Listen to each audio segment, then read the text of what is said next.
here. So what the overall point here is not much has really changed from the last Congress to this. I didn't even realize what was going on until you guys said something. It looks like it dropped out again. My apologies. Prometheus never picked a bandana color.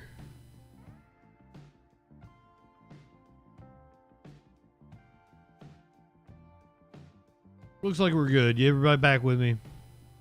Nope. Hold on.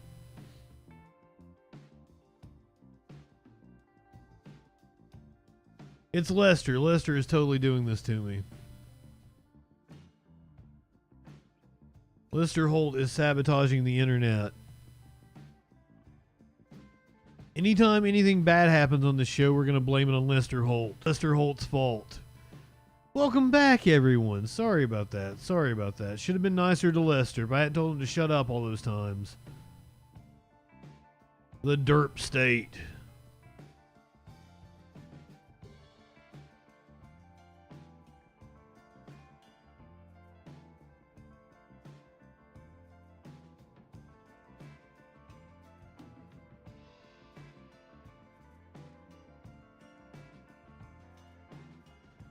It's trying its little ass off right now.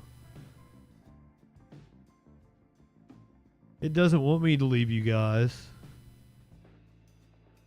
It's trying. Hopefully everybody's back. This one, so Republicans just edging over that 218 that they would need, Major.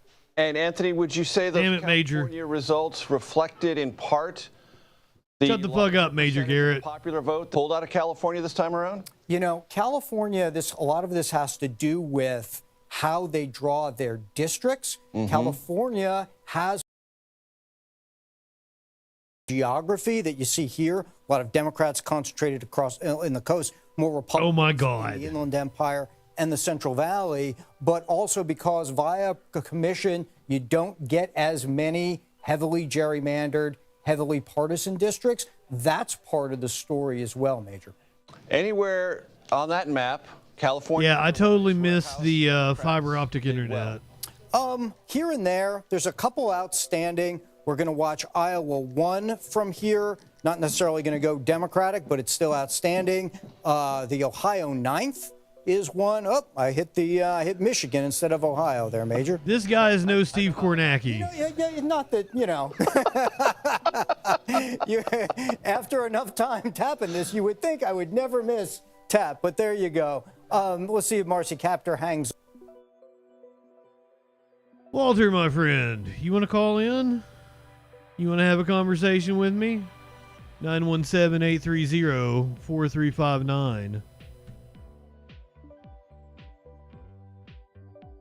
What's on your mind, my friend? Or you can hop in the Discord.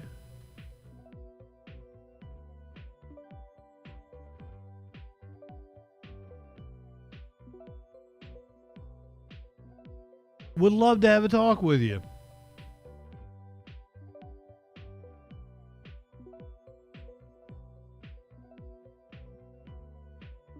It's not that bad. If I'm not streaming, it's pretty consistent. But man, when, it's not like the internet went out on me. It just, it sputtered a little bit there. And like, if I was just streaming a movie or something, I would have never noticed that it happened. But it was enough to knock me off of the stream,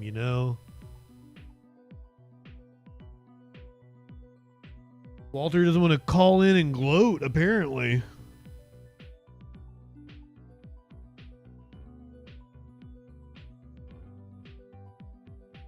I'll let you say your piece, brother.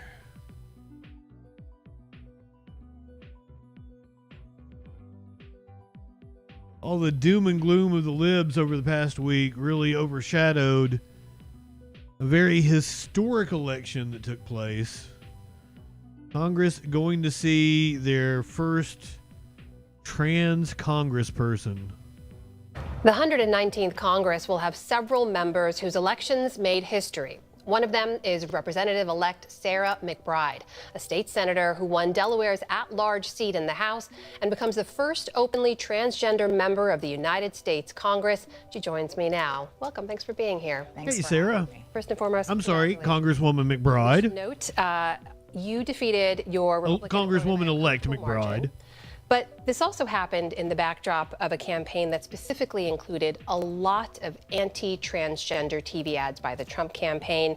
What does your win say to you about your constituents? I think this election, this result, reinforces what I've seen throughout my life, which is that Delawareans are fair-minded, and that in our state of neighbors, we judge candidates based on their ideas and not their identities. I ran on my track record of bipartisan results in the Delaware State Senate, passing paid family and medical. Is she a Republican? No. Investment in our state's Medicaid program since the Affordable Care Act passed, and on what I would do in Congress, and that's to focus on bringing down costs facing families, to provide affordable housing, childcare, and health care to every single one of my neighbors.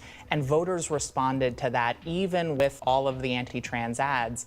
I wasn't hearing about them on the trail. What I was hearing about is the need to make the American dream more affordable and accessible for everyone. Let's talk about what you would be able to do in Congress, though, because as we sit here and speak now, it's very likely you're going to be in the minority in the House. You're going to have Republicans. She will be. The Senate, Republicans controlling the White House. So what is realistic and achievable for you in the way of policy goals? Look, democracy only works if we're willing to not only have conversation across disagreement, but work across disagreement.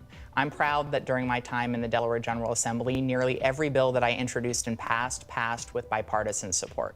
So I'm ready to roll up my sleeves, dive into the details, and work with anyone who's willing to work with me to help Delaware. Now, obviously, given the results of the election, that's often going to mean standing up to the Trump-Vance administration and their attempt to undermine workers and retirees in this country. But where there are opportunities to find common ground, sometimes on the issues outside of the headlines, there's an ability. What are some of those issues, for example? Well, so for instance, in Delaware, I was able to work very closely with our conservative Republican leader in the state Senate to expand access to oral health care in rural communities. I'd love to continue to work on issues that matter to Delawareans in urban, suburban, and rural areas across the state of Delaware. And I'm going to look for those opportunities on a whole host of issues that make a real difference in the lives of my constituents. They might fall outside the traditional ideological and partisan battle lines. And those are issues where you can find common ground with Republicans. And I look forward to building relationships and building trust and respect with colleagues on the other side of the aisle.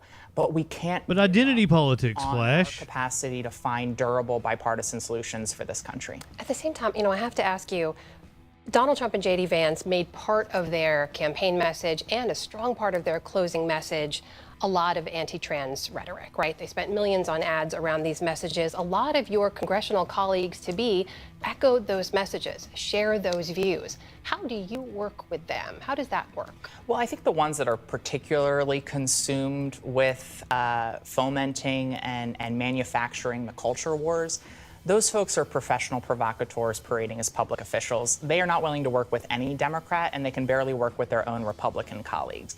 True. But there are obviously real differences of opinion on LGBTQ equality. I'm used to working with people who not only disagree with me, but who disagree with me on some pretty fundamental issues to my own life.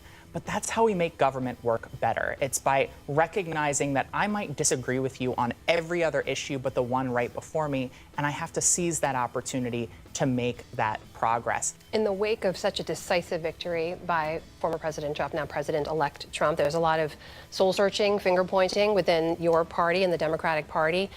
And there is this consensus, this idea that Democrats are somehow out of touch with the voters and what really mattered to them in this election. Do you agree with that? And how did Democrats course correct? What I can tell you is that when I was campaigning in Delaware, I was not hearing about these attacks on trans people. I was hearing about the cost of living. I was hearing about the need for affordable childcare, housing, and health care. Should Democrats have leaned into those issues more? I think Vice President Harris did lean into those issues, but I do believe that we can continue to put forward a bolder agenda that's very specific to the kitchen table issues that matter to people. But I think the problem that we have and what we need to address is a bigger problem in our politics.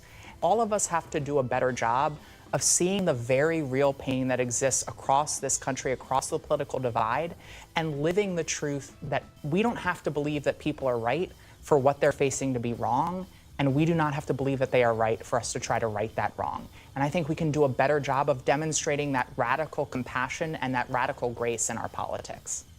Congresswoman-elect Sarah McBride of Delaware, thank you for being here. Walter, why is it you have to bring up the way she looks? Why would you? It seemed like a threat of violence to say that Nick Fuentes should hook up with her. What the fuck is up with the hatred? I don't get it.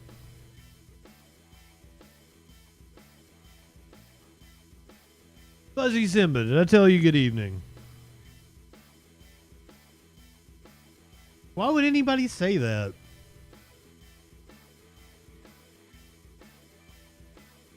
Seriously, I don't get bigotry.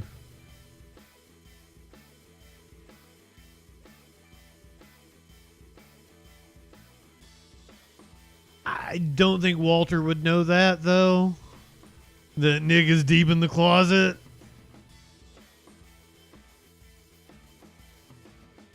Let's talk about aliens.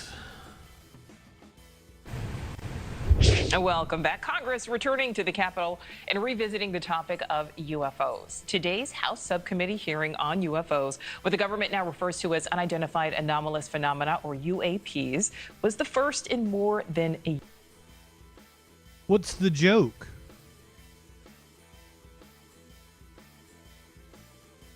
What? Explain what the joke was.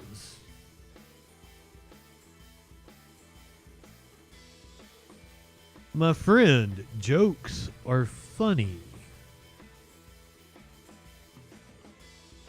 Year. News Nation's Joe Khalil live for us on Capitol Hill. Joe, you were in the room for that more than 2-hour hearing. What did you learn?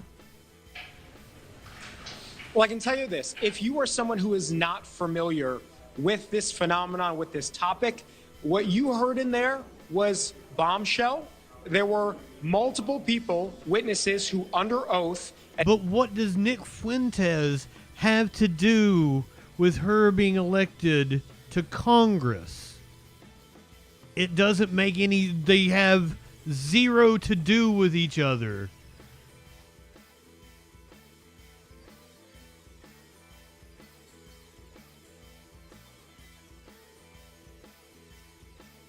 She wasn't moving her face very much. I did not notice that. And these are former military officials, some, talking about a program that exists within the government to retrieve crashed UFOs or UAPs that have been made by non-human intelligence. Take a listen to one of the exchanges that played out during this hearing. Well, you didn't make a joke, though, Walter. Technologies are not made by any government. Who's making them? Private companies, or are you implying they are crafted by a non-human intelligence? Well, ma'am, that's precisely why we're here. The problem is that... Well, she was not a dude. She is a woman, and you're a dumb fuck. Now, let's talk about aliens. Temporally speaking, over decades, not just the last 10 years.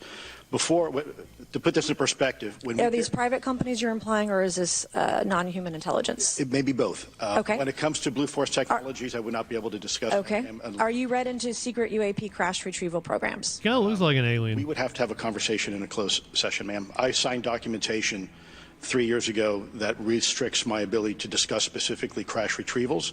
I submitted for my book through the DOPSR process, which took a year for it to be reviewed. And what is in the book is what I was told I'm allowed to talk about. Has the government conducted secret UAP crash retrieval programs, yes or no? Yes. Okay. Were they designed to identify and reverse engineer alien craft, yes or no? Yes. So those two yeses right there at the end. Very important there. Now, just shortly after that hearing, to reverse engineer alien craft. This and really running the show, we talked to her after the hearing. This is what she said in terms of what she got out of it. So all of the witnesses today and last year, the same thing, their consensus was there is a program that tries anyway to reverse engineer craft. that is of non-human origin. Given everything you've heard from witnesses who've said this under oath, are you convinced that that is the case, that that is actually happening? Well, it's hard to say. We've had now 2 hearings where people have made this allegation, made this statement as a fact. And so I haven't seen I don't have the documentation. I don't see an actual physical vessel or a reverse engineered vehicle. That would be foolproof to say, yes, this is what's happening. But this, again, is just the tip of the iceberg. We've only had 2 brief hearings. Never trust anybody that says just the tip. This hearing today will mean that there'll be more hearings in the future, greater investigation, and hopefully more whistleblowers to come forward. So obviously, Nicole, a lot there. Again, especially if you have not been familiar with this topic before. Now, of course, the Pentagon, the Department of Defense, they deny that any of these programs exist. Not as big on Nancy Mace this time around. I don't know why. Within the Pentagon that is tasked with investigating these kinds of things also says they've got no evidence these kinds of programs exist. Congress, obviously, they say they're going to continue to push and try to get more answers on this topic, Nicole. All right, Joe Khalil live for us there on Capitol Hill. Joe, thank you. Thanks for watching. Go to joinnn.com to find News Nation on your screen. Instead of talking about unidentified flying objects, let's talk about some identified flying objects. Identified union members from Frontier Airlines threatening to go on strike. Pilots at Frontier Airlines are threatening to go on strike. I just said that. Pilots picketed outside the company's headquarters in Colorado. They say they've been negotiating a new contract with Frontier for over a year. 99% have voted to strike if those contract negotiations fail. Right now, Frontier pilots are working on the same terms of an almost 6-year-old contract that ended in January. With the holiday travel season looming, the pilots say they don't want to have to strike, but they are ready. Frontier needs to step up and recognize the value we bring to the company, and we feel that we've earned a contract by showing up every day doing our jobs. Frontier sent an email with a statement saying they're engaging in negotiations and working toward an agreement that's fair to the pilots and the company. There's something below Spirit. The dollar store of planes. Yesterday, we brought you the story of a factory in Louisville that was apparently making food dye. There was an explosion. I had reported there was somebody trapped. That might be true. There might have been somebody trapped in. We know that 7 people went to the hospital. From leaders about the next steps in the effort to learn what led up to a deadly explosion at a Clifton business. WLKY News chopper flying over the Givaudan Scents color plant on Payne Street. The blast happened nearly 24 hours ago. And this morning, we learned 2 people did not survive. Good afternoon to you. I'm Jennifer Bayless. My co-anchor Shaquille Lord is leading our coverage of this explosion from the scene in the Clifton neighborhood. Shaq? Check. Yeah, Jennifer, within the past 30 minutes, we've been able to get a lot closer to this facility where this explosion has taken place. And you can really see the debris, the magnitude of how strong it was. Some things are completely burnt to the crisp. Obviously, the roof of this facility caved down. We have power lines that are down. And one thing I do want to mention about the debris that's all over, obviously, we know it has traveled a good distance. Officials have said, try your best not to pick it up. That is going to be part of their investigation into terms of just how impactful this explosion was. Now, we know that Mayor Craig Greenberg, along with city leaders and first responders, they gave a press conference this morning. We did learn that 3 patients are currently in the hospital in stable condition. Obviously, a little bit earlier this morning, we learned that 2 people, unfortunately, have died as a result of this explosion. We also have learned National ATF, they're sending a team of investigators to help investigate what caused this explosion. Now, we have live team coverage for you. My colleague Sam Carter, he's not too far from where I'm at here in the Clifton area, taking a look at the damage done to homes and businesses. But we're going to start with our Alexis Matthews, who's live downtown. Alexis, you just got out of that press conference with city leaders and first responders. What have you learned? Yeah, Shaq, today Louisville mourns the loss of the two people who died from Tuesday's explosion on Payne Street, and noticeably missing from dying on Payne Street conference were representatives from Givaudan, but every city official who spoke sent condolences to those victims' families. And with many questions remaining about this tragedy, officials let the community know what happens next. Now, as for those other victims, 4 are stable at U of L Hospital, 3 of whom have been discharged. This morning, firefighters went door to door evacuating residents who live 1.5 blocks from where the plant blew up on Payne Street. Now, Louisville Fire is leading this investigation with help from, as you mentioned, federal ATF partners and a reconstruction team who will determine what caused this explosion. Now, officials confirmed they do not believe the explosion is suspicious, but that information will all be a part of the ongoing investigation. But that means it's just a normal explosion. Will be controlled for the next several days. Now, during the press conference today, Soup, we are taught to have the Midwestern neutral accent. That is what you want. The like Kansas City, middle of the country, neutral accent is what reporters are supposed to have.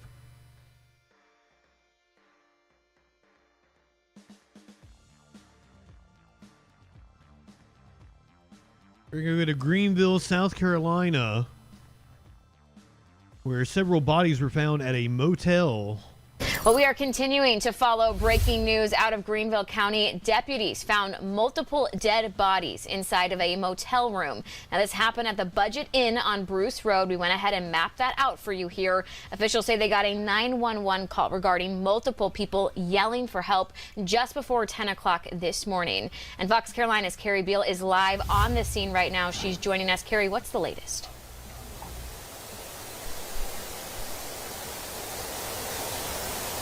Yeah, we are on the back end of the Budget Inn, again along Bruce Road, and right the Budget Inn. You can see the caution tape that police officers and deputies have set up. We believe the room is right there at the end on the first level of this Budget Inn. And the Greenville County Sheriff's Office reports that they are investigating after 2 bodies were found in a motel room at this Budget Inn. According to investigators, they received a call around 9:45 this morning regarding people yelling for help. Deputies arrived at the Budget Inn on Bruce Road and discovered 2 dead people and 1 man with minor injuries. The deputies report the injured man was transported to the hospital, but the cause of death of these 2 other people is still under investigation. I got the chance to talk to a woman who works here at the Budget Inn. This is what she had to say. Tell me, what did you hear? The only thing we heard was somebody yelling for help. We seen the window broke and everything. You didn't tell me you wanted it pink. That's when our manager called the police, and that's when we discovered. I asked you for a color. Right now. Did you see anything inside the room? Only thing, I didn't see anything in the room. Only thing I seen was that the guy's arm hanging out the window, and he was yelling for help. What's going through your mind right now? I'm just shocked. I'm just. Pink. It's really surprising to happen here because, I mean, he takes care of the motel. There's cameras up everywhere. So right now I'm just. My apologies, Prometheus. I didn't see it. Unbelievable events take place. And so one guy was calling for help. He was injured, Yeah. but we don't know anything more about the 2 others. No more about the 2 others. Did you hear an altercation or anything like that? Nope. Didn't hear no altercation, no nothing. Scary. Could you just tell me your name? My name is Angela Wright. Thank you, Angela. Spell that for me. ANGELA WRIGH. Right there. And we do know this is being investigated as a suspicious death. They haven't deemed it a homicide. Suspicious, you think? To talk to someone from the sheriff's office. They tell us in the next 15 minutes. And I can tell you one other thing about this scene. You can't see it from this angle, but there is some broken glass in that room where we believe this happened. So again, we're trying to get some answers about exactly what led up to this incident, and we'll keep you updated. I have been busy. Too busy to think about it, Prometheus. Beal, Fox Carolina News. And now, Zon has redeemed the get high, so I'm gonna have to walk outside, which I need a bathroom break anyway, so enjoy the song.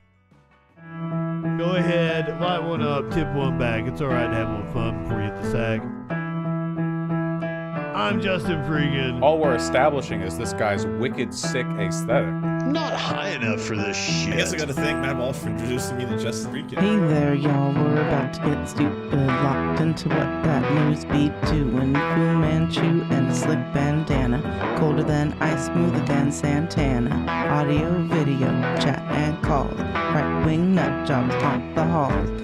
What you wanna watch? Hey, what you think? And there's only one choice. It's JustinFREAKIN. The guy's, he's a formidable voice in the call. Light one up and tip one back. It's a right to be high. Let's grab a snack. It's fucking news, clip, panic, attack, and play your cards right and get a titty slap. Jump in Discord, have some fun. The man will talk to everyone.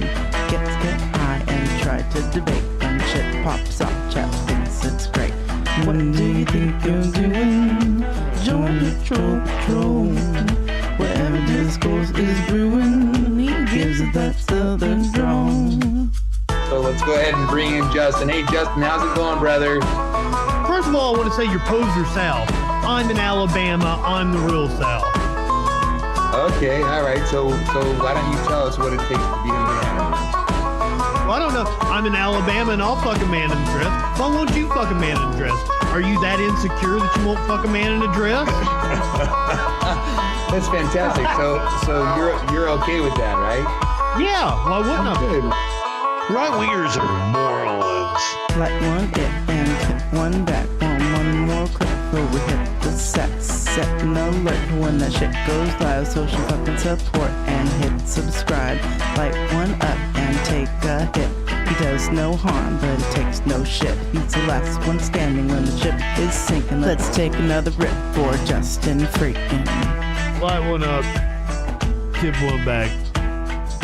I'm JustinFREAKIN. Not high enough for this shit.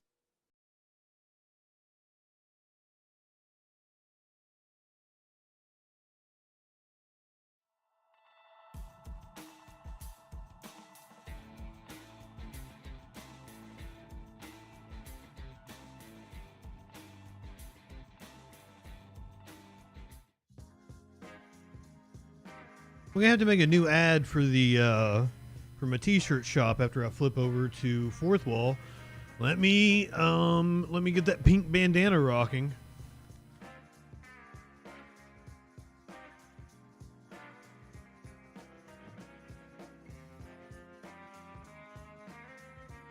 Going around telling other streamers I'm shaving my head. How you gonna tell Sock Cop that?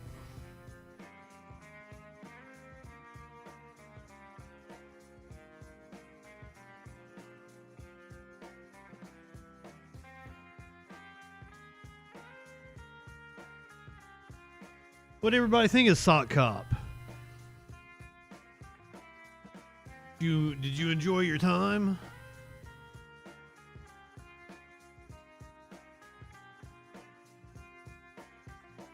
All right, here we go. You know, I didn't hit the content warning before the mass murder at the motel. I didn't know. I wanted all you guys to be nice to him. Didn't know if you guys gonna go in there and be telling ACAB means Sock Cop too.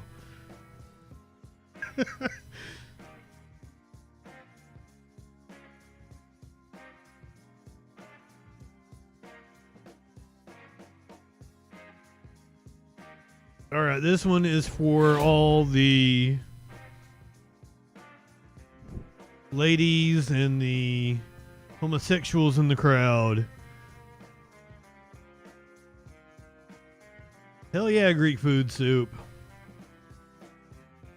This hot ass man apparently stabbed somebody in the neck. Vogue model Dinah Saxon has been charged with murder after a shocking stabbing attack. Police say the 20-year-old, who has modeled for Vogue Italia as well as appeared in campaigns for Calvin Klein and Levi's, faces charges of murder in the second degree, manslaughter in the first degree, and criminal possession of a weapon in the fourth degree, in connection with the death of 35-year-old Kadeem Grant.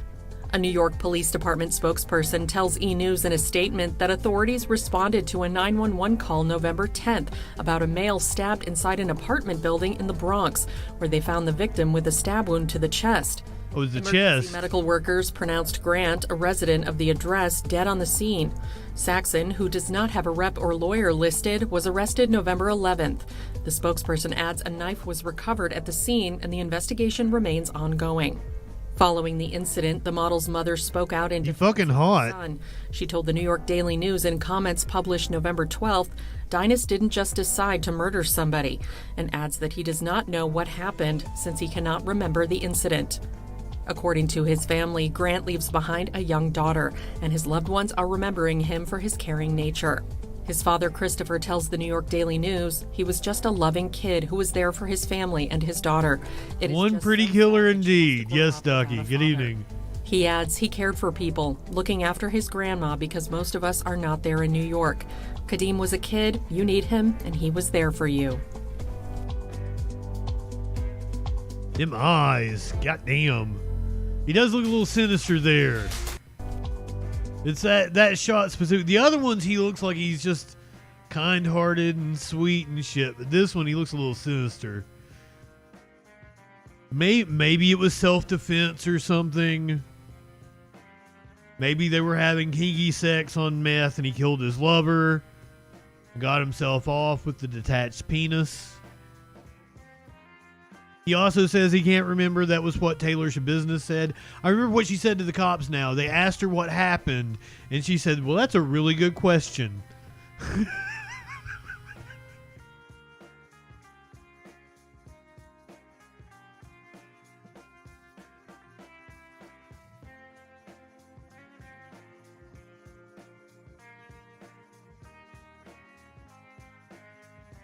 Sorry, I'm muted because of the cat fucking with me over here. But I do need to write to Taylor Shabusiness. We need to do that as a segment so I can read the letters I get back. Hopefully she writes back. We'll get on that. Now, we might need an education here on who this Ed Buck dude is.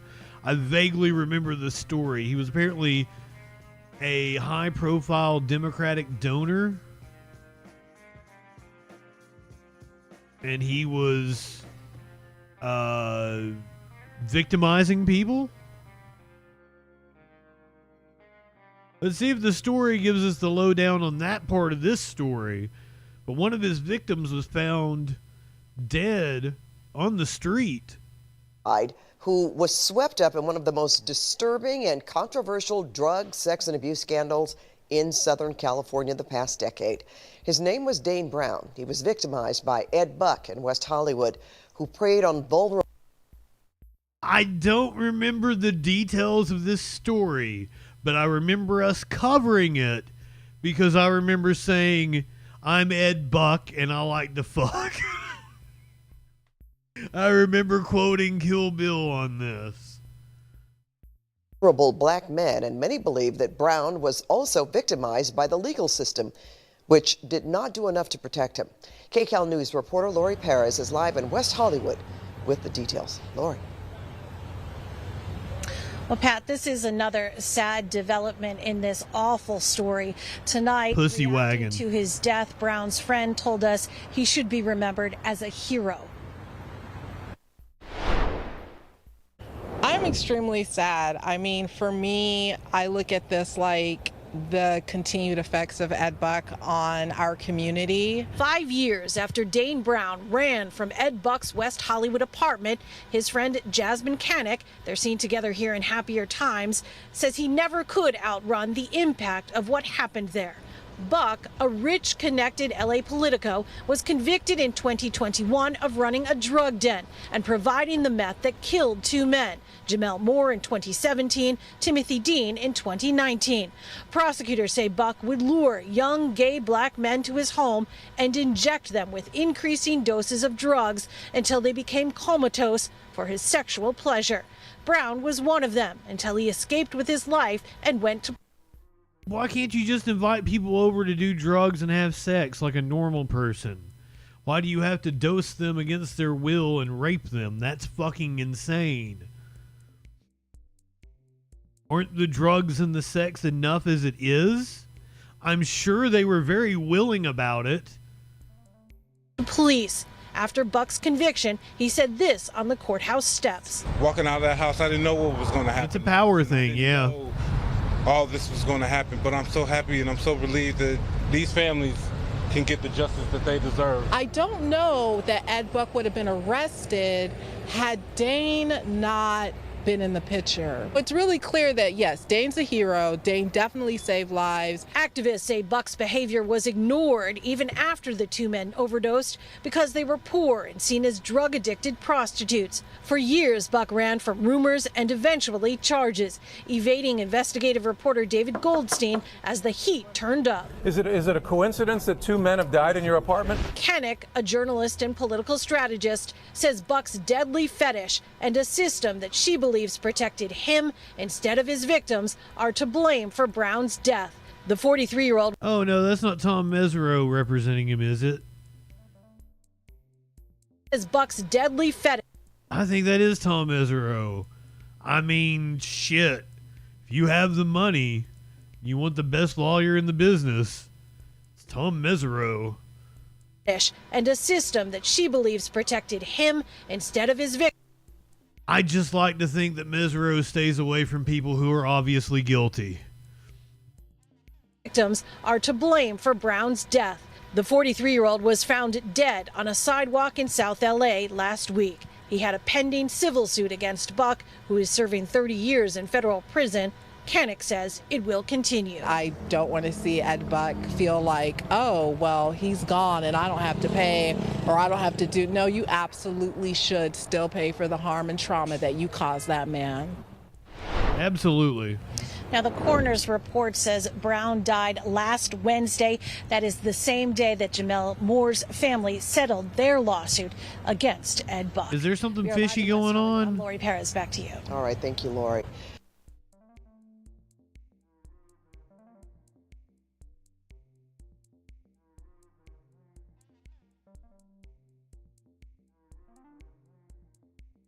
A woman wanted for murder in Virginia has been caught in Mississippi. Let's check this one out. A woman wanted for a double murder out of Virginia is behind bars after her capture here in Jackson. 12 News' Tia McKenzie has more on the arrest as the 33-year-old suspect awaits her day in court. U.S. Marshals took 33-year-old Akia Faison into custody after she was spotted in the 100 block of West Northside Drive Tuesday. She had been on the run for 20 months before her capture. One thing about it, anybody that's accused, they have to know that the U.S. Marshals will not give up looking for them. Authorities say Faison started a new life in Jackson under an alias. She has family here, but she was using a different name. I know the first name was Taisha, and she was using that name as for employment. Faison faces 2 counts of first-degree murder, robbery, and several other crimes. She was allegedly involved in a 2023 robbery in Portsmouth, Virginia, in which 2 men were shot and killed. We had kind of worked on it before. We thought she possibly was in the area, and we never could come up with anything to substantiate that she was here. But our Virginia office kept working, and they asked us to check out a few things for us. We were able to set up surveillance at a place of business on Northside Drive, West Northside Drive, and eventually we were able to... oh, my God, there's Smokey wanting back in. Parking a car at this restaurant. Faison is being held at the Madison County Detention Center awaiting extradition to Virginia for her initial court appearance. Reporting in Jackson, Tia McKenzie, 12 News. Oh, God, she didn't get named already, did she? Oh, no, that's from the UFO hearing. We're back to like every day we're going to check the news and something else crazy is going to be happening. All the scandals. All the wild-ass shit. We're going to Hennepin County, Minnesota, where video captured a violent assault on an EMS crew. A man convicted of a violent assault against a Hennepin County paramedic faces 9 months in jail and probation. This is it happening right here. Tonight, the union representing 200 paramedics. Well, I'm glad I can provide everybody with news from their areas. Eventually, if you watch the Troll Patrol long enough, your area is going to make the news. Mine has multiple times.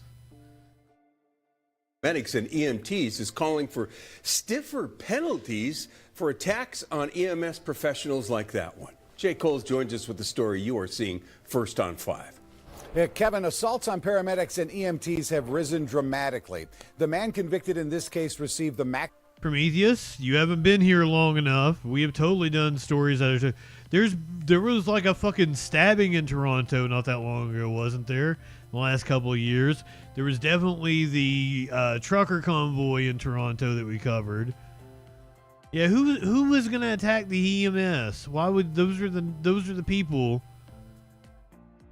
doing God's work out here for little to no pay. Stiffer penalties for attacks on EMS professionals like that one. Jay Coles joins us with the story you are seeing first on 5. Yeah, Kevin, assaults on paramedics and EMTs have risen dramatically. The man convicted in this case received the maximum sentence under the law, but union leaders want state lawmakers to approve stronger sentences in next year's legislative session.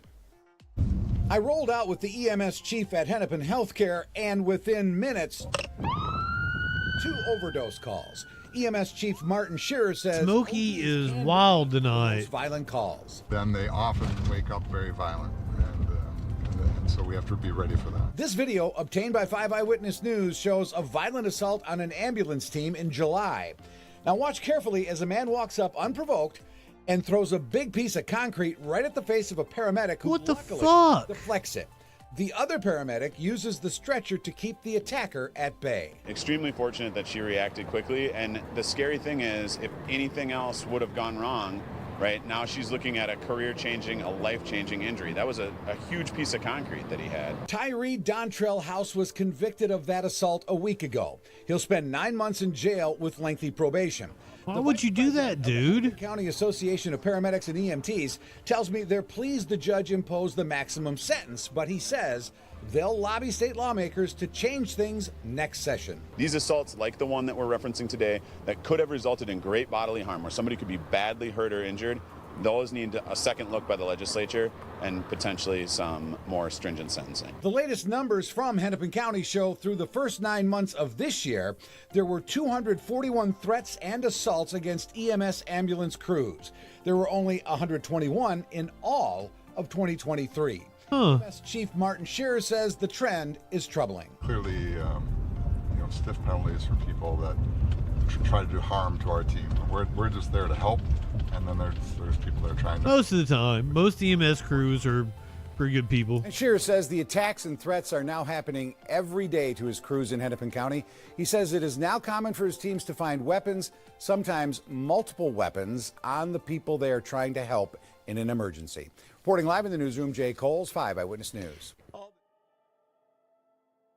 Thank you, J. Cole. I thought you were a rapper and black, but apparently you're a news reporter and a white guy.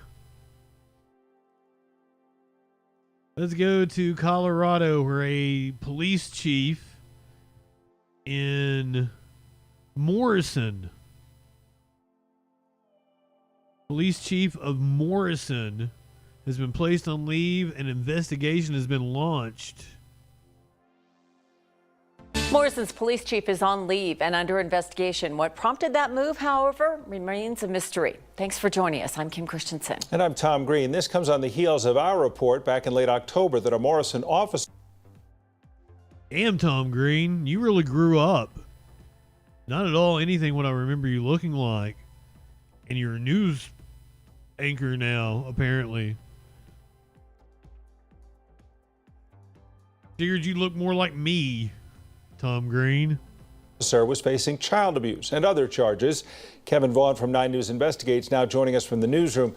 So, Kevin, do we know if the chief's leave is tied to the criminal charges against that officer? Tom and Kim, Morrison City Manager Mallory Nassau tells us that is not the case.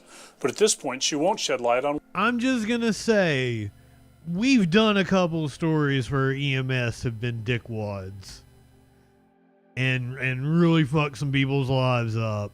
I can think of one right off the top of my head from Bristol, Tennessee. So that's why I said most of them, the vast majority of them are good people. Elijah McClain is another one I can name off the top of my head. Now, those paramedics were apparently very reluctant and then had to give in to the cops, but they still administered the ketamine that killed him. What is going on? It was October 3rd when police in Longmont arrested Morrison police officer. But they're overworked and underpaid, for He's sure. He's accused of handcuffing his children as punishment and telling them he wanted to kill his ex-wife.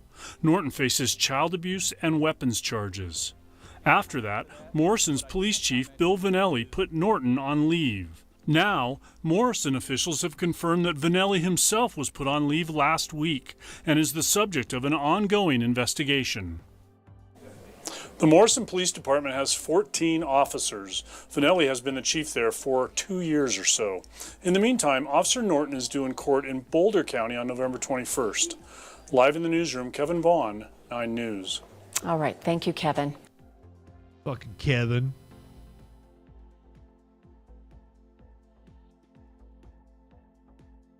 Fishy stuff going on. Let's go down to Mecklenburg County, North Carolina, where a sheriff has been accused of making racial slurs.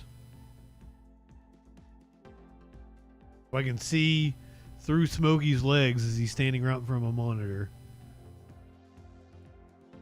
You're watching Eyewitness News. We're live at 10. Tonight, the first public comments from Mecklenburg County Sheriff Gary McFadden after a recording surfaced of him allegedly using racial slurs while talking about his staff. Good evening, I'm Erica Bryant. I'm Evan Donovan, in for Scott Wickersham tonight. McFadden addressed the claims during... Which racial slurs? Because he's black. Today. Channel 9's Glenn Counts is live right now. This is fun. The Sheriff's Department. And Glenn, he has not said if it was his voice on this recording, but he did deny being racist. Well, Erica, the sheriff has certainly taken his share of incoming with a well-publicized staff breakup. Now there's a recording out there that seems to have him using racially charged language in order to describe them. They're going to be classified as a law enforcement officer. We love them today, but will we love them when the times get tough? Sheriff Gary McFadden spoke to the newest recruit graduates this afternoon, and he talked about the latest controversy to hit his office. I know I can't trust that character. This week, recordings surfaced that allegedly caught the sheriff using racially charged language talking about staffers. I know I can't trust that character. But that captain, that white captain is better than the other 7 captains upstairs. We mentioned the racist comments that McFadden was saying, 3 years ago, but nobody believed us. Dan Redford with the Fraternal Order of Police. Wait a minute. Was that the sheriff's voice? Did he talk like Michael Jackson? I thought that was a woman that he was going to be talking to. What? Using racially charged language, talking about staffers. I know I can't trust that character. But that captain, that white captain is better than the other 7 captains upstairs. Does that not sound like a woman's voice? Am I wrong? Is that wrong of me? That voice was coming out of that man. I know I can't trust that character. This week, recordings surfaced that allegedly caught the sheriff using racially charged language talking about staffers. I know I can't trust that character. But that captain, that white captain is better than the other 7 captains upstairs. We mentioned this sounds like a grandmother that McFadden was saying, 3 years ago, but nobody believed us. Dan Redford with the Fraternal Order of Police. The FOP has been critical of McFadden's leadership for years. And today, the North Carolina Sheriff's Association came out with a statement criticizing McFadden. The comments made on the recording are inflammatory, racially derogatory, insulting, and offensive. The association believes sheriffs are and should continue to be held to the highest standards. Racially charged comments certainly do not meet those standards. It's an easy blame to blame the man at the top. Wait a minute, you don't sound like that. Racism? Find it. McFadden talked about the so-called elephant in the room at the graduation and denied that he is racist, but he did not say if that is his voice on the recording. If you believe I'm racist, you need to talk to me. If you believe I'm racist, you need to talk to the kids who come and see me. If you believe that I'm racist, talk to the people who know me. No, I don't know. Well, Bragwitz, good evening. The association has been critical of the sheriff. The association does not have the authority to remove McFadden or any other sheriff out of office. Reporting live from the Mecklenburg County Sheriff's Office, Glenn Counts, Channel 9 Eyewitness News. Glenn, thank you. It seemed pretty racist, but it didn't seem like it was his voice. I don't know.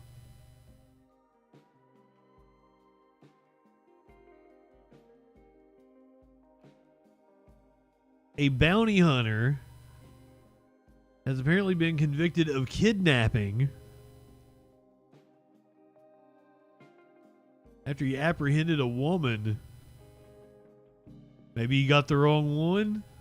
Bounty hunters have been glamorized in Hollywood and on TV with shows like Dog the Bounty Hunter. But that's led to a number of bounty hunters going rogue. These bounty hunters found themselves under arrest after going to extremes to apprehend a fugitive and collect the reward. Here's Lisa Guerrero. It's one of America's most dangerous professions. My God, what did I do? I actually don't think it is. Glamorized by TV stars like Dog the Bounty Hunter. Okay. But experts say the unregulated industry can also attract bad apples who love the excitement and will do almost anything to collect their bounty. Get up, or you're going to get tased. Our investigation found cases across the country of raids gone wrong by rogue bounty hunters. These two bounty hunters are attempting to capture a fugitive in a Texas car dealership when suddenly the struggle ends in a shootout, shattering a window. Someone's shooting in the building. I'm in the bathroom. Please hurry. Leaving both the bounty hunters and their suspect dead. And watch as this squad of armed bounty hunters stages a midnight raid on this house in Arizona.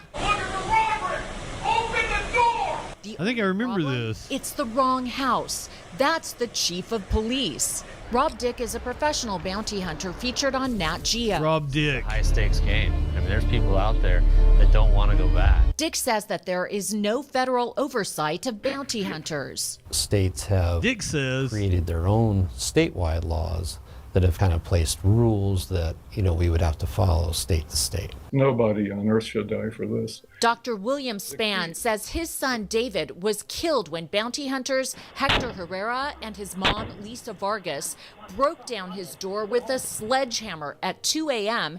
Wait, did they just say his mom? And says his son David was killed when bounty hunters Hector Herrera and his mom Lisa Vargas broke down his door with a sledgehammer at 2 a.m. and shot him in his Palm Springs home. This is my house. Get out. They were there to capture him for violating the terms of his pretrial release in connection for a domestic abuse arrest. It was a nonviolent misdemeanor. In response,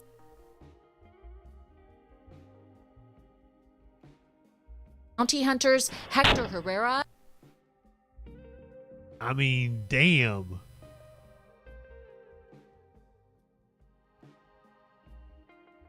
What was her name? Nobody on earth should die for this. Dr. William Spann says his son David was killed when bounty hunters Hector Herrera and his mom Lisa Vargas broke down his door with a sledgehammer at 2 a.m. and shot him in his Palm Springs home. This is my house. Get out. They were there to capture him for violating the terms of his pretrial release in connection for a domestic abuse arrest. You know, it was a nonviolent misdemeanor. In response to 911 calls, police rushed to the scene and found Herrera huddled in the stairwell. Then Herrera, she's 55, Span, who has a kitchen knife. You're gonna get tased. The police officer tries to tase Span, then Herrera opens fire. But Herrera shouldn't have been there in the first place. Herrera wasn't a legal bounty hunter to start with, and certainly wasn't allowed to have a weapon. Herrera is a convicted felon with a violent rap sheet. William Span says the shooting could have been avoided if David Span had not bonded out of jail. He essentially paid for his own execution by these people, which is absolutely horrible. Herrera and his mother pleaded not guilty to murder charges. Yeah, there she is. Suing the bounty hunters and the Palm Springs Police Department, alleging that the officers at the scene did not question the bounty hunters. They all deny any wrongdoing. And this woman found herself in custody, but that's no cop car. She's in handcuffs and shackles, placed under arrest by 2 bounty hunters. So what crime did the look cool in that outfit commit that led to her being treated this way? She missed a court date on a misdemeanor charge for domestic violence. One big problem, however, the bounty hunters who captured her were not licensed in the state of Missouri. When the bounty hunters make a pit stop at this gas station, the wanted woman calls for the police. Can you please help me? Can you call the police? She refuses to get up off the floor. Get up, or you're gonna get tased. Wow. The lead bounty hunter, Wayne Lozier, tases her. More havoc ensues, and the other bounty hunter, Jody Sullivan, yanks on the fugitive's hair. No, you're not. Stop pulling her hair.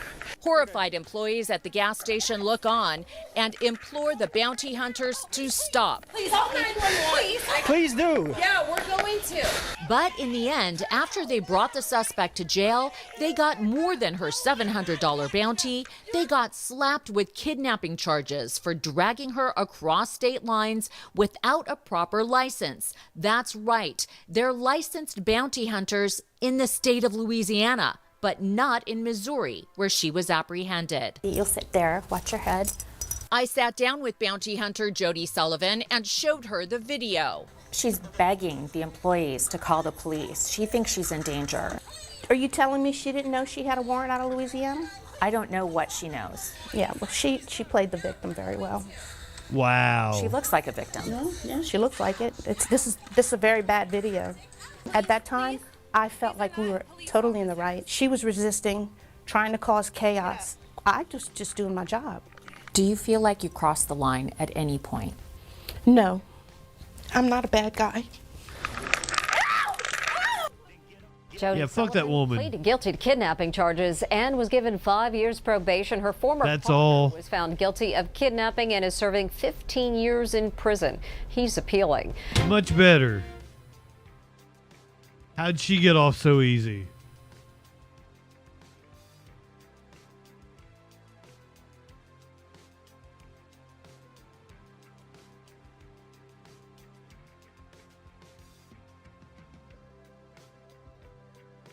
We've got a man on video with a rifle stealing a truck.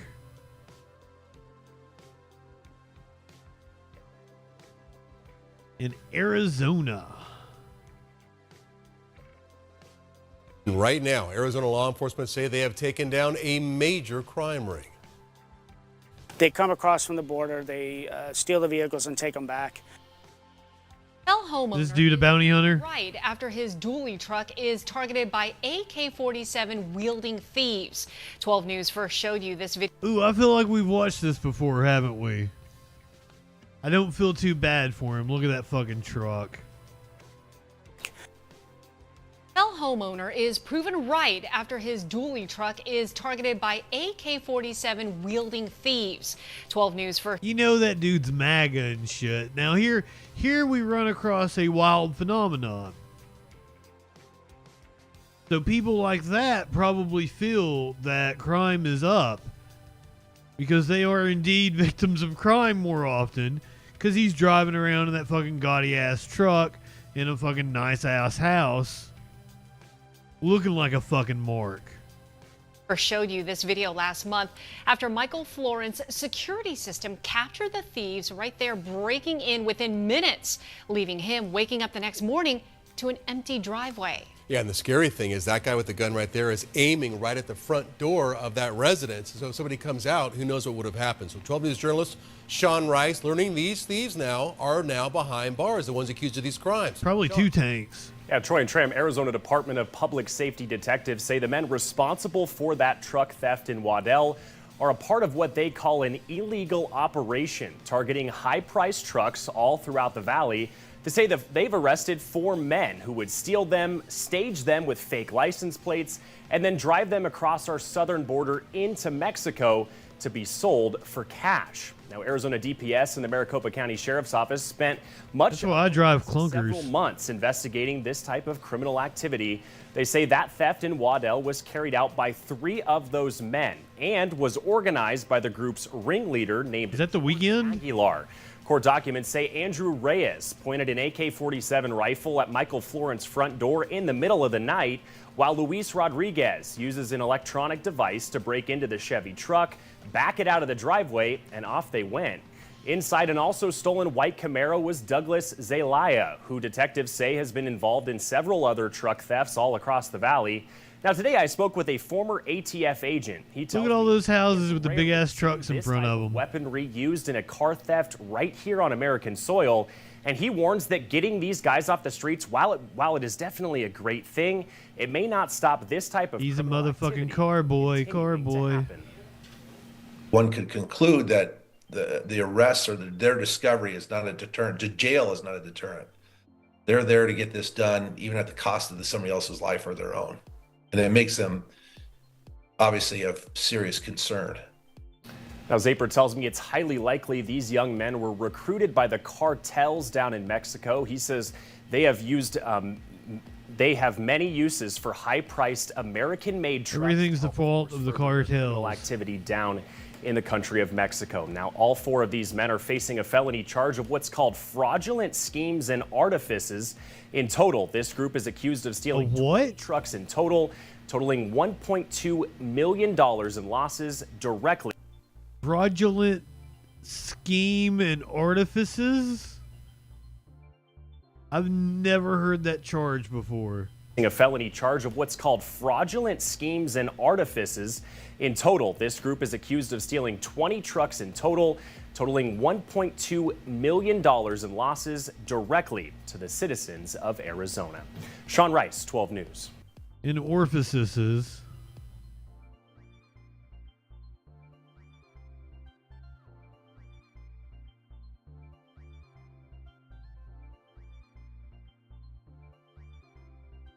Let's go to Pennsylvania, where the district attorney is apparently suing to allow medical marijuana users to buy and own guns, because honestly, I think that sounds like a good idea. I don't think I'm against it, but you know, on the other hand, we already have enough guns.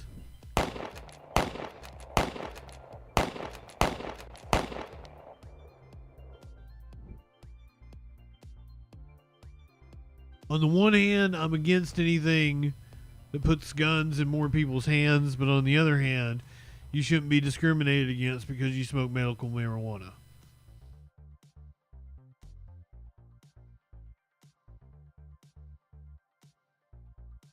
Is that holding a conflicting belief? Is that wrong of me to think that? Is that a reasonable position to take? I don't fucking know.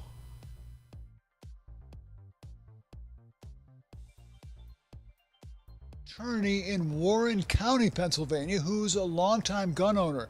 Now, recently he decided to get a medical marijuana card, and when he did that, he had to give up his guns and the concealed carry permit he got from his local sheriff. He says that's a violation of his Second Amendment rights, and so he's suing the federal government. Shooting and hunting are among the most popular hobbies in Pennsylvania. I mean, yeah. By hundreds of thousands of residents, including Warren County District Attorney Rob Green. You're the top law enforcement officer in Warren County, I am. and you can't buy a gun That is correct. or have a carry permit. That's correct. And what is your opinion of that? I'd like to say but I probably can't say that on camera, but it's wrong. You just did. Green cannot own a gun because he, like nearly 500,000 Pennsylvanians, has a medical marijuana card. Federal law prevents even legal users of medical marijuana from buying or owning a gun. It says so right on the background check that gun buyers have to fill out. I also feel like calming gun owners down is probably a good thing. Yeah, I don't think that was his card. Greg Ionati owns Smokin' Guns in Oakmont. If you have a medical marijuana card and you're filling out the form and you answer no to that question, you're committing a felony. It's the same law that led to Hunter Biden's conviction on felony charges for buying a gun while he was using cocaine. You would end up like Hunter Biden. I would end up like Hunter Biden. Yeah, exactly. That's what led Green to file this lawsuit, saying the federal law is depriving him of his Second Amendment rights. He's suing Attorney Now, see, Prometheus, I don't think you should make that mandatory because for some people, they get goddamn paranoid when they're smoking weed. Weed affects everybody differently. The vast majority of people will experience calming effects, but a lot of people go goddamn nuts while smoking it. General Merrick Garland and the directors of the FBI and the ATF. You're a prosecutor and you're taking on the top prosecutor in the country. What's that been like for you? God bless America. Isn't it great? In court papers, the federal government calls the lawsuit meritless and cites a previous court ruling that there is no constitutional problem with separating guns and drugs. Gun experts say many gun owners and medical marijuana users are not aware of the law. There's close to 500,000 people in Pennsylvania who have medical marijuana cards. How many of those folks do you think might own a weapon? I mean, it could be more than half, honestly. Jonathan Stark owns Legion Arms in West. Rocky, good evening. Even if they know that they're not allowed to buy a new firearm, they may not. Also, that dude's shop, the first gun owner, or the first gun shop that they interviewed, it was Smoking Barrel. Like, you should fix this law, and that dude can have a gun shop / pot shop. It's right there. Realize that they're also legally not allowed to possess the firearms that they currently have. Yet the state health department does not ask people applying for marijuana cards if they own a gun. And Action News Investigates learned the agency does not turn over its list of marijuana card holders to state police or any federal agency for background checks. A health department spokesperson says state regulations provide protections against the disclosure of confidential patient data, including a person's participation in the medical marijuana program. Gun owner David Apt is not a marijuana user, but he says the state should be more transparent. When you go to get a medical marijuana card, they should ask you, do you have guns? Do you plan on getting a gun? Because if getting that card means you can't get a gun later, that could be very frustrating for someone if they decide to get into shooting later on. It's not just about buying or owning a gun. If you have a medical marijuana card, can you get a carry permit? The short answer is no. But that can also be confusing. The state carry permit form asks applicants if they are an unlawful user of marijuana. But unlike the federal form used to buy guns, it does not say medical marijuana is considered unlawful. Yeah. There are no questions about medical marijuana. There are questions about unlawful use of marijuana. So do you think there might be some confusion? I think there is some confusion. State Senator Dan Laughlin of Erie has filed legislation that would allow medical marijuana users to get carry permits. What we're trying to do here is simply have folks that already own guns that have a medical card still be able to get a concealed carry permit. Laughlin says the federal government should not label marijuana with the same stigma as other drugs like cocaine or heroin. It seems pretty silly, doesn't it? not to advocates who point out that newer forms of marijuana have very high levels of THC, the substance that makes you intoxicated. One study found high THC weed users are nearly 5 times more likely to develop psychosis. And that's a really scary statistic, and one that I think the public should be more aware of, and one that legislators should keep in the back of their minds as they consider this issue of medical marijuana users having access to firearms. So am I worried about that? No, not at all, because I don't think it's true. Still, Warren County's top prosecutor says he is following the law. I own no guns now. My wife owns lots of guns, but I don't own any guns. All my guns were transferred to her, and they're not in my home. For the feds that might be listening. Yeah, like Flash. Now, the feds are seeking to dismiss that lawsuit that's been filed by DA Rob Green. His fellow plaintiffs include another gun owner, as well as the Second Amendment Foundation. As for Green himself, he's planning to retire next year after 12 years as district attorney in Warren County. Reporting live downtown, Paul Van Osdol, Pittsburgh's Action News 4.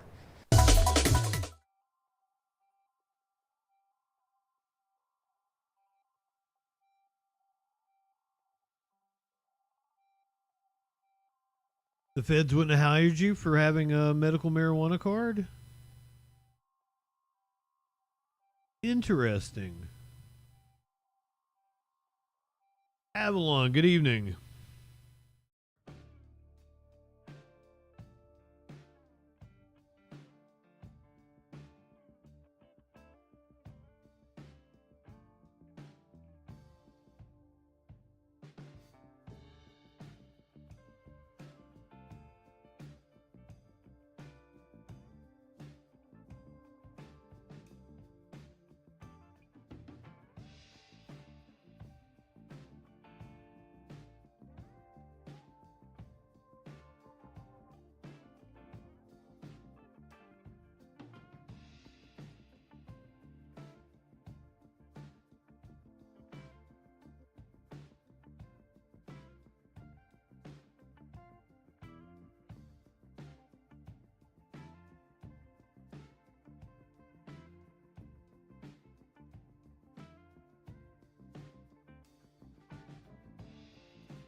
Rocky, Kamala Harris won the majority of black voters and Hispanic voters.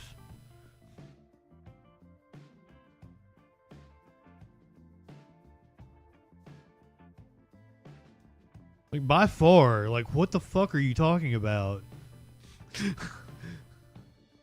Like, the hell, dude?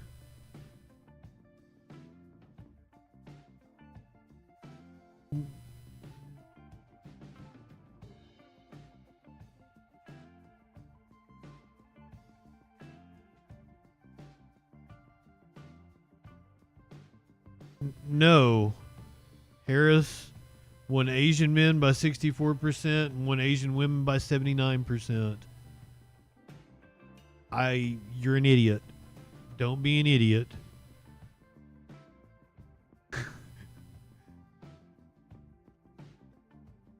Oh, my friend. You said you voted for Trump because of the economy. Don't you watch this show enough to know that, like, you're probably wrong about the economy? By every metric, the country is doing better today than it did under Trump.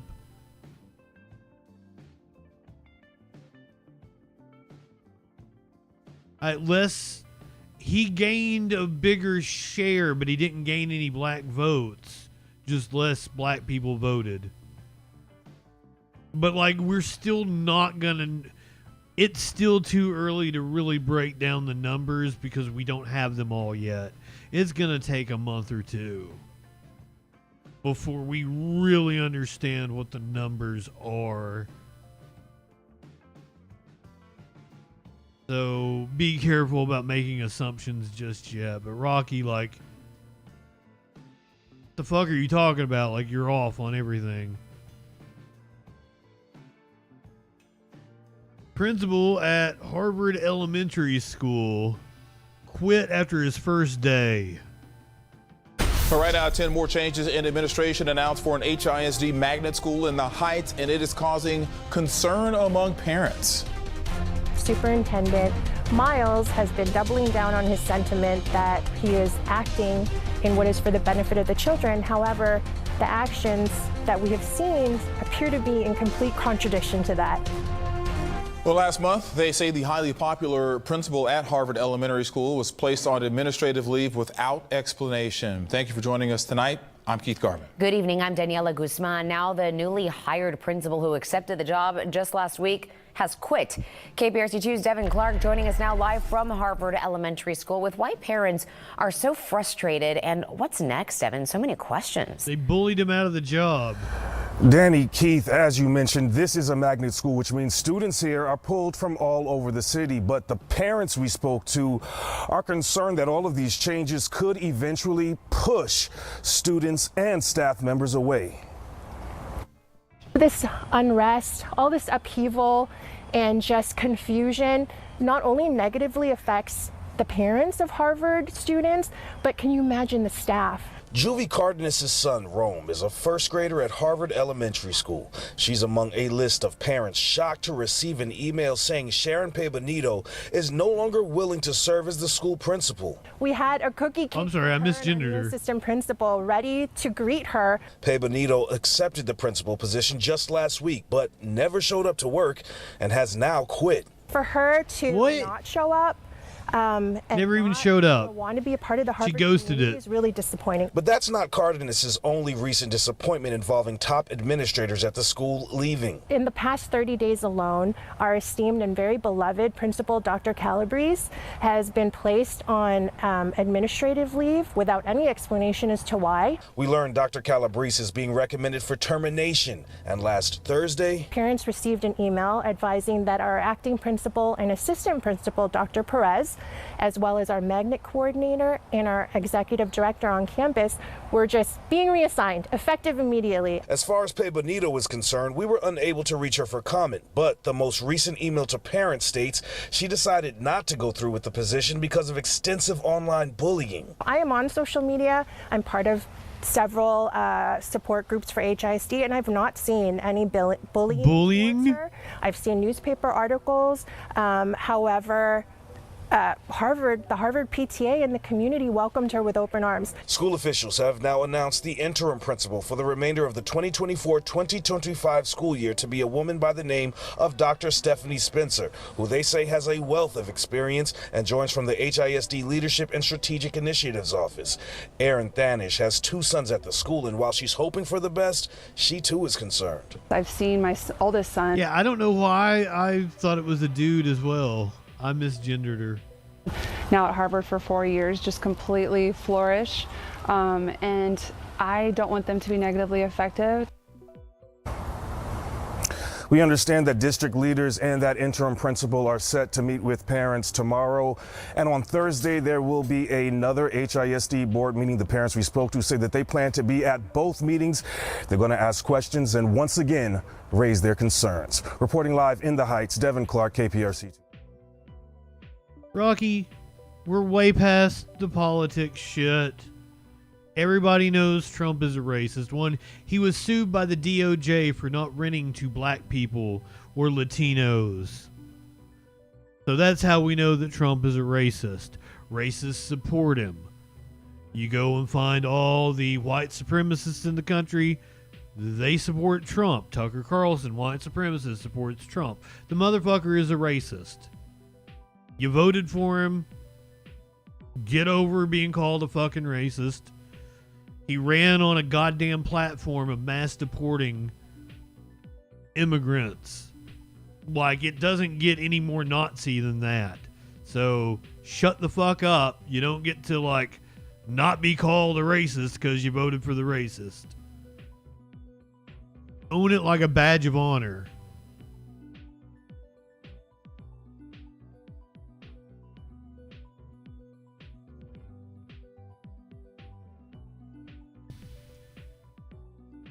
In the last couple of weeks, there have been questions raised about the health of astronaut Sunita Williams after pictures circulated of her not looking all that good. This was the photo that provoked concern about the health of stranded astronaut Suni Williams. She looks as if she's lost a lot of weight, her cheeks sunken. But now she's reassuring everyone that she's A-okay. It's funny, I think there's some rumors around outside there that I'm losing weight and stuff. No, I'm actually right at the same amount. Things shift around quite a bit. You know, you've probably heard of a fluid shift where folks in space, you know, their heads look a little bit bigger because the fluid evens out along the body. Williams and Butch Wilmore have been stranded on the International Space Station for 150 days. It was supposed to be an 8-day mission. Both of them work out every day and say they are healthy. Butch and I have been up here for a number of months. We've been on the workout gear. We've got a bike, we got a treadmill. Williams acknowledges her body shape has changed in space. Weightlifting, which is not something I do all the time, has definitely changed me. My thighs are a little bit bigger, my butt is a little bit bigger. Her butt is a little bit bigger. You got that booty.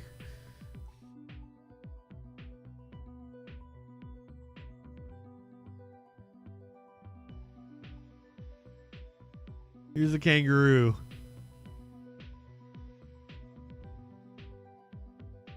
Oh, I think I've shown this one before because I feel like I've said, I think I know exactly where that is. It's in West Virginia.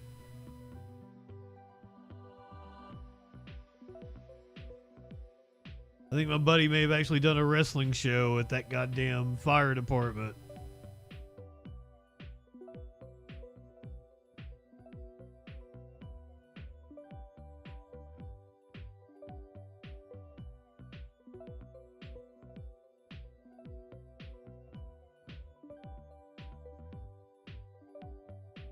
I was gonna see if there was a chase going on. If there...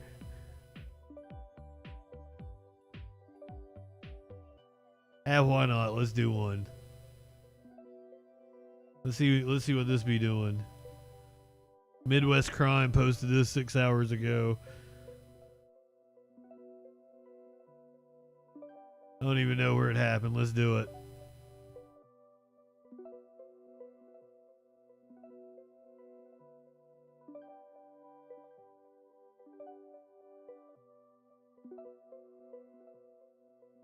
Male, stop and reach behind his back. Show me your hand. Stop. If you pull anything out, I can shoot you. Early on a cold March morning in Minnesota, a 67-year-old man, reportedly driving erratically, caught the attention of a Wright County Sheriff's deputy. Exclusive dash camera video obtained by Midwest Crime after open records requests captured critical moments of their encounter. 7140 County. Elon is actually not a member of the U.S. government. I'm going to be a grand at 4th with a vehicle that's not stopping for me. I can't get a plate yet.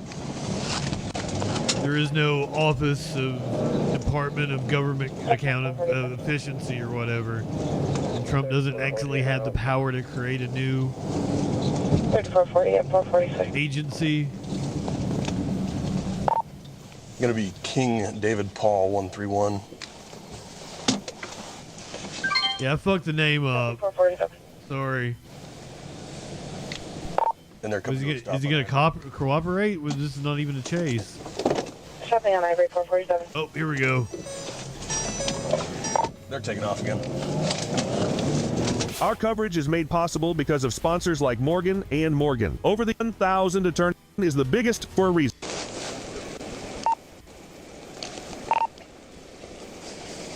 We didn't get much of a chase. This is why I stick with news stations. Complying with commands. Hey, lay down on the ground. Lay down now. Male not complying with commands. Lay down on the ground. I feel like he's close to laying down on the ground as it is. Stop. Lay down on the ground. Dude, stop. Stop. Lay down. Please just help me. Lay down.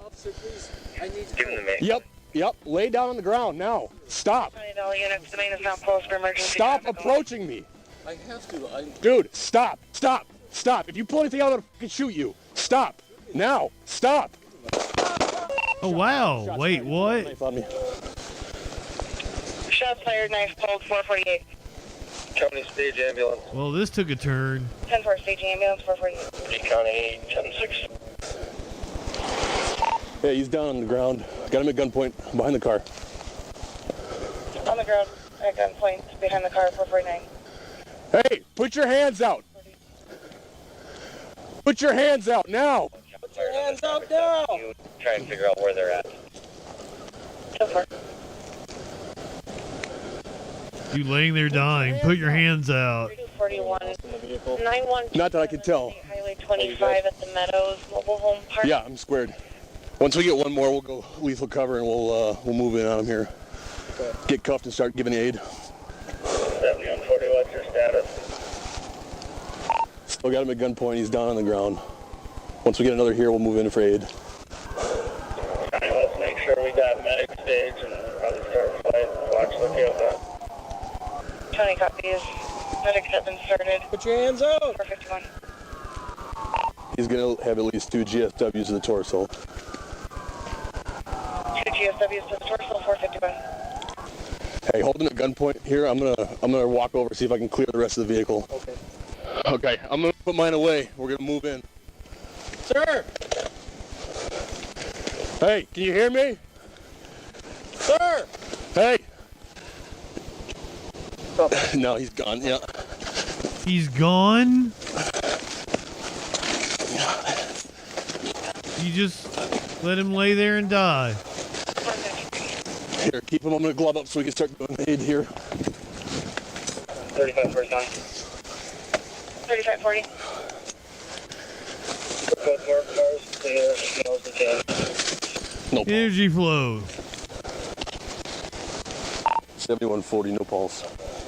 Well, yeah, you shot him. No pulse, 454. You're the reason he has no pulse. I see it's a pipe now. It's a lead pipe. He pulled it out and charged me. A lead pipe. Okay, go get a chest seal. For help. Here that we're doing CPR.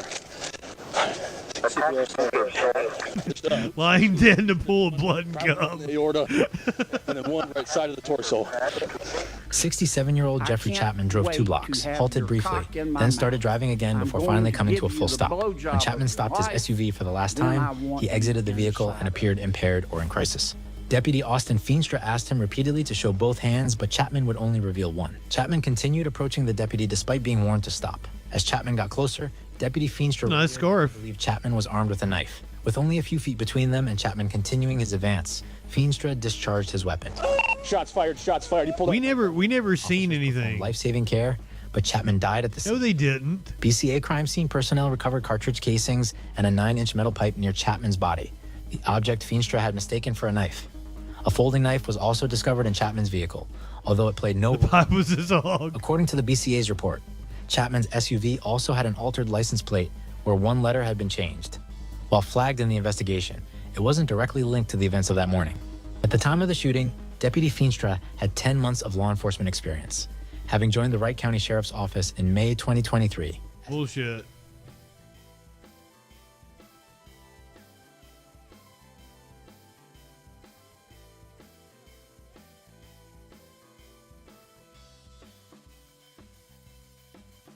All right, let's go to Seattle, where we have newly released body cam footage of a mass stabbing that happened just a couple weeks ago. I think we covered it.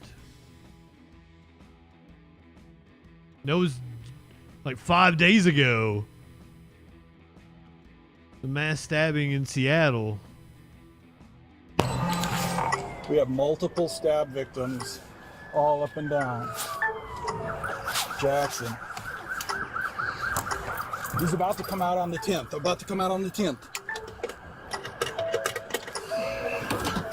This is their stabber.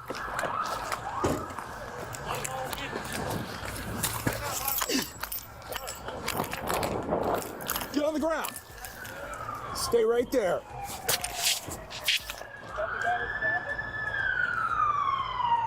Tenth and Jackson. Look to your left. Look to your left, officer.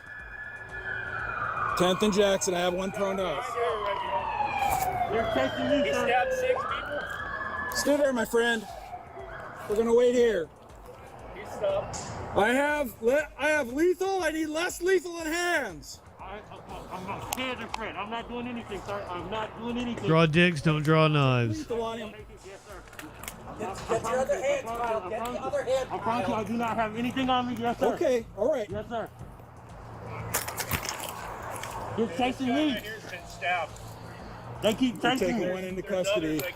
What was he stabbing with? Officers around this area because at this point His I don't dick? know how many victims we have. I've got at least one victim to the east. Sorry, to the north of 10th and Jackson. Down where? There's a white gentleman. 12 and Jackson. There's a white gentleman. Okay. I'm getting more information of a victim who was stabbed in the neck at 12 and Jackson. Stabbed in the neck. Resources for 12 and Jackson.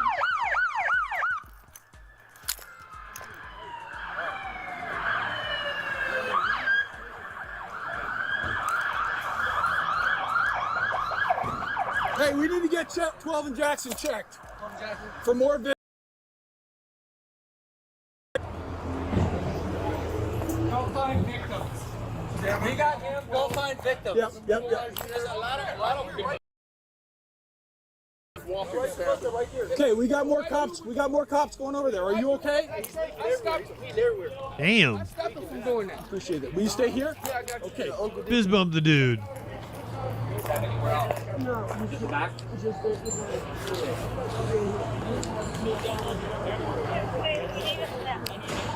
CRT kid.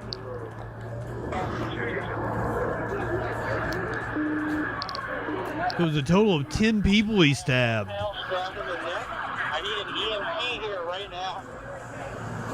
I'm coming. Where How you guys doing with him?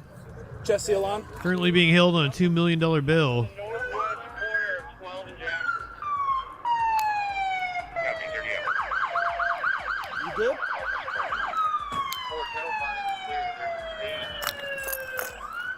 They're coming. 212, I talked to fire. They're coming up. We're going to be one to the north of 10 and Jackson for multiple stab wounds, chest seals applied. We need fire at 12 in Jackson, just across the street. We have two victims here. Can we get some units here from east if we can? We got to clear traffic out here from that. I need an EMT with quick clot to the northwest corner of 12 and Jackson.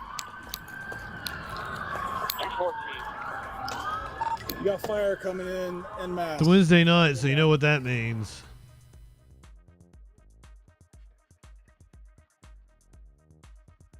You're going to visit the intellectual Dollar Tree for all your pontification and philosophizing. The dumbest people on the planet. But before that, you get some cats.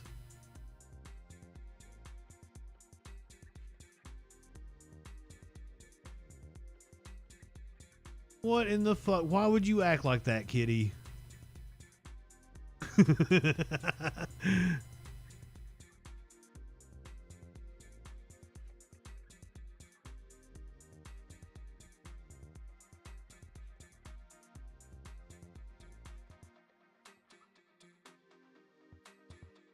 You could do it, little dude. Was that like salmon? Was that like a bag of frozen salmon?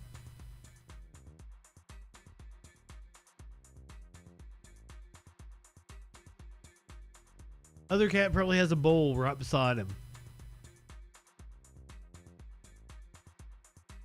Just completely ignoring it. Oh, he looks worried. I've got a cat laying on my soundboard right now. I really wouldn't. I would like him not to do that. However,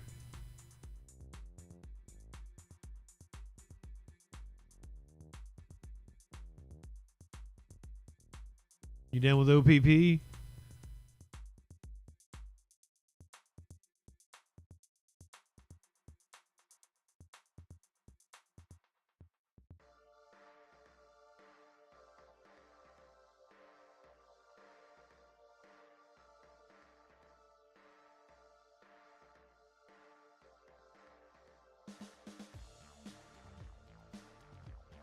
I wondered why more people hadn't bailed on me and gone over to Dave, and it's because he's listening to Sam Harris, isn't it?